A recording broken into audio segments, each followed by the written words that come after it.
তো স্বরূপনগরে যে মালটা যাওয়ার কথা ছিল ওটা আপাতত লোড হচ্ছে। প্রথমে 8 ফুটের মাল লোড হচ্ছে। মালগুলো শুধু ফিনিশিং দেখুন একবার।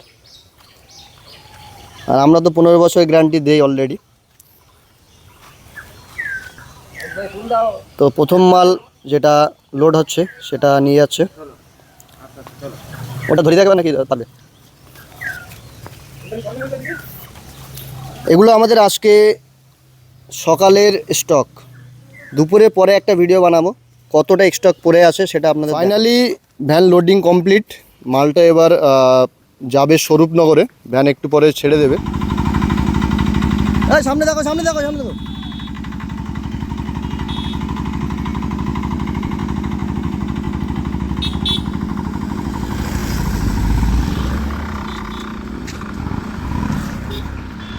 তো এক ভ্যান মাল লোড করে আমি এখন ক্লান্ত। মানে মাল যা ছিল 90%-এর বেশি বিক্রি হয়ে গেছে। মালগুলো দেখা, ওদিকে দূরের থেকে দেখা একটু, তাহলে বুঝতে পারবে। মানে শুরুয়াতের যে ভিডিওগুলো আমি বানিয়েছিলাম ওগুলো দেখলে বুঝতে পারবেন কতগুলো মাল ছিল আর এখন কতগুলো মাল রয়েছে। তো রেগুলার আমরা এতগুলো মাল অর্ডার দিয়ে থাকি, মানে ডেলিভারি দিয়ে থাকি। আর যে